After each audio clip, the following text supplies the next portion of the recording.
All right, in this video we're going to talk about hypothesis testing. The whole concept of a hypothesis test is to make a claim about a population parameter. Remember, a parameter is the mean or the proportion that we're trying to understand about a larger population, and we typically do this by finding a sample and using the techniques we learned in the previous section. So a hypothesis is really an assertion that we're going to either confirm or refute. And the process looks something like this. So we make a claim. Let's say we claim the population mean age is 50. Okay? That claim becomes our null hypothesis. So we abbreviate this H subscript 0, mu equals 50. Okay? The null hypothesis is assumed to be true. Okay? That's the definition. It always contains an equal sign. So it could be a straight equality, or it could be an inequality with an equal possibility. Okay? And we will either reject or not reject the null based on our results. So in our example, we've made this claim. We are asserting something about the larger population, but we use a sample and inferential statistics to find out if we're right or wrong. And let's say we select a sample here, a fraction of the total population, and in our sample we get a mean age of 20. Okay? So x bar is equal to 20. Well, the question is a sample mean of 20 likely if the true population mean were 50? If it's not, then we would reject the null hypothesis. Now, we're going to have formal metrics to determine whether this is likely if this is true. But for now, just think about it kind of with extremes. If you're asserting that the mean age in a population is 50, and you go out and you randomly select a sample, and you get a mean age of the sample as 20, there is an inclination to say your null hypothesis is probably wrong. So we would reject the null. That would be based on a subjective kind of interpretation without any formal analysis. But understand the process and what we're trying to accomplish. Now, when we make a null hypothesis, we automatically create an alternative. Okay? The alternative is just the opposite of the null. And we abbreviate it H subscript 1 or H subscript A. If we're making a null hypothesis that the mean age is 50, we are simultaneously creating the alternative hypothesis that the mean is not equal to 50. And the alternative never contains an equal sign, so it's either not equal to, or you have a less than or greater than sign, and it would be either accepted or not accepted. So in this example here, we would likely say that the null hypothesis is to be rejected and the alternative is to be accepted. Okay? You can see this in a diagram as well. If we go out and we collect a sample, and by the way, this is our distribution of sample means from the last couple of lectures. If we select a sample and we get a mean age of 20, okay, and we're hypothesizing that the mean age of the population is 50, remember the mean of sample means is equal to the population mean, so our null hypothesis, if it's true, would put 50 here. Okay. If this is unlikely as a sample mean, if this were to be true, then we would reject the null that 50 is in fact the population mean. And the illustration gives us a little more insight because it says, look, you're hypothesizing that the mean population age is 50, and you go out and select a sample, and it's way down here in this lower tail. The probability of getting something down here is low, which implies that maybe our null hypothesis is in fact not true, is to be rejected. On the other hand, if we selected a sample and let's say we got 48, we got a mean age of 48, well, getting a sample of 48 as the mean the probability is very high. So in that case, it would be unlikely that you would reject the null and accept the alternative. You would not reject the null and not accept the alternative. Okay, let's keep going. In order to do this process, we need to establish what's called the level of significance and the rejection region in our illustrations. The level of significance is something we actually talked about already. It's alpha. Remember how alpha defines the rejection regions. It defines those tails. And those tails are going to be the areas that would be a rejection. For example, going back to here, isn't this popular or this sample mean in a tail? So this is going to be the rejection region. If you get a sample mean that's really low, or in this case a sample mean that's really high, then you probably reject the null that the true population age is 50. So think in terms of extremes when we think of the rejection regions, rejecting that null. So the level of significance, alpha, defines those unlikely values if the null hypothesis is true. Okay? And it's always a percent. The percent is the 1 minus the confidence level. So if you have a 95% confidence level, then you'd have a 5% alpha. If you have a 90% confidence level, then you would have a 10% alpha, so on and so forth. This is always selected by the researcher at the beginning of the test. So the researcher will define this and then impose it in our model. Let's look at some illustrations here.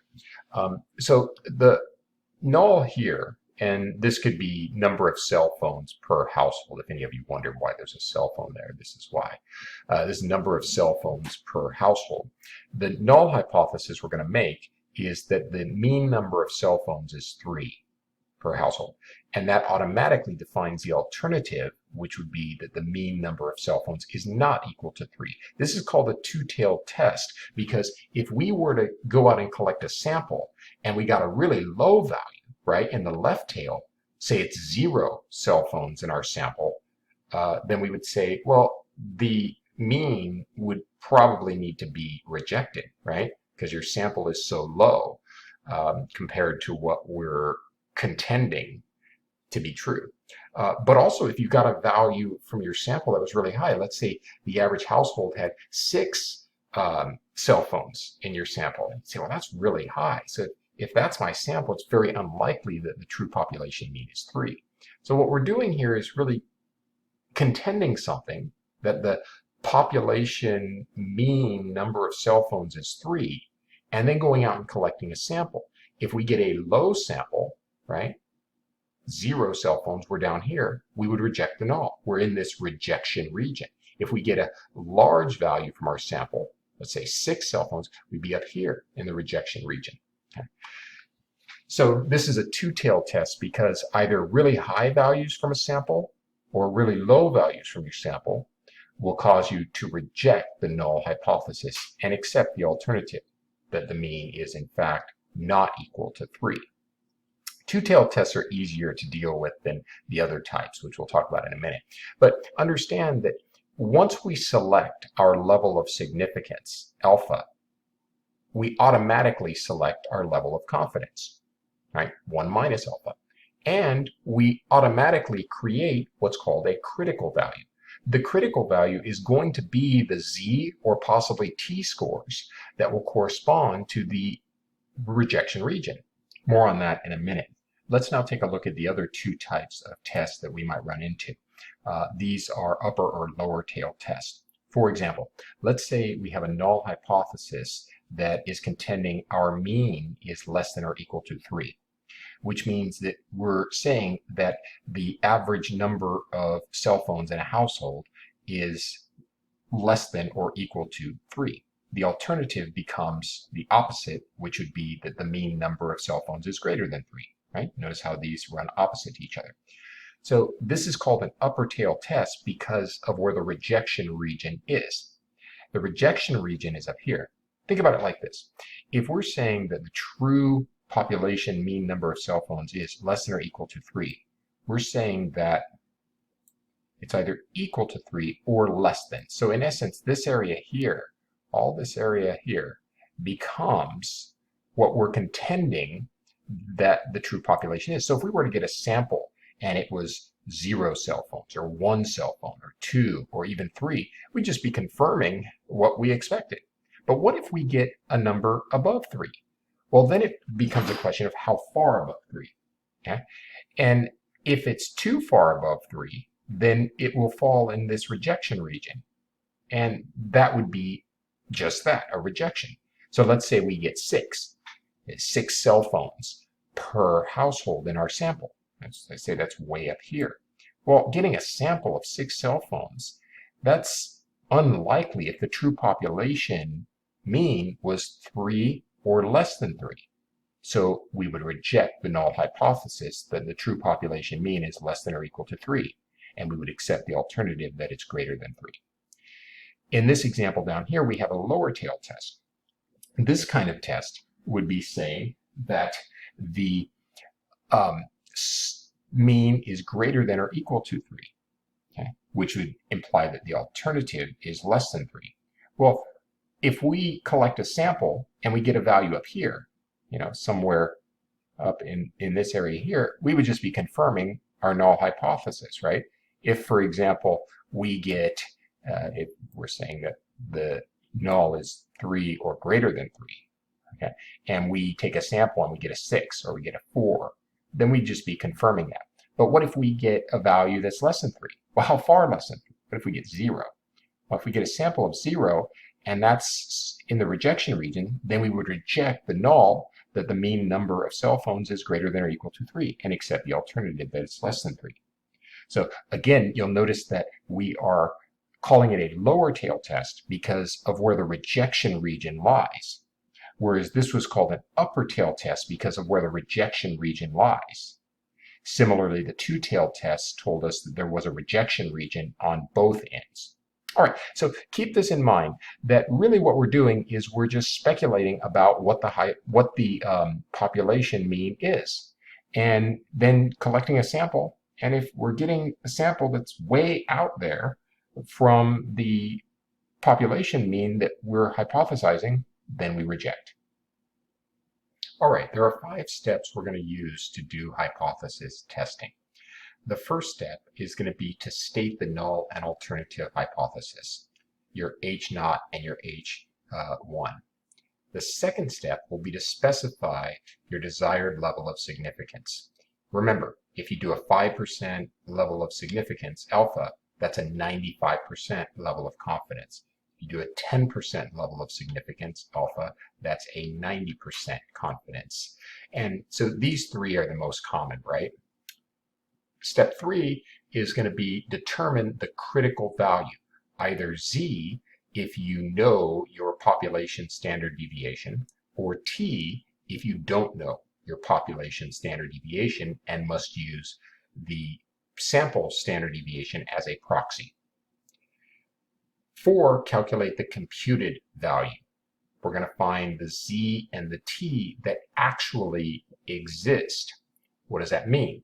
Well, the Z computed value is how far our sample mean actually is from the hypothesized population mean in terms of standard errors. That is, how many standard errors does our sample mean lie from the hypothesized population mean? We would also create a computed value using the T tables. Okay? Same format, right? How far does your sample mean lie from the hypothesized population mean? Okay? Based on your computed value and your critical value, you do the decision rule. Simply put, if the computed value lies in the rejection region based on the critical value, then you would reject your null. If the computed value does not lie in your rejection region based on your critical values, then you would not reject the null. Okay, in the next video, we'll do this application and continue on.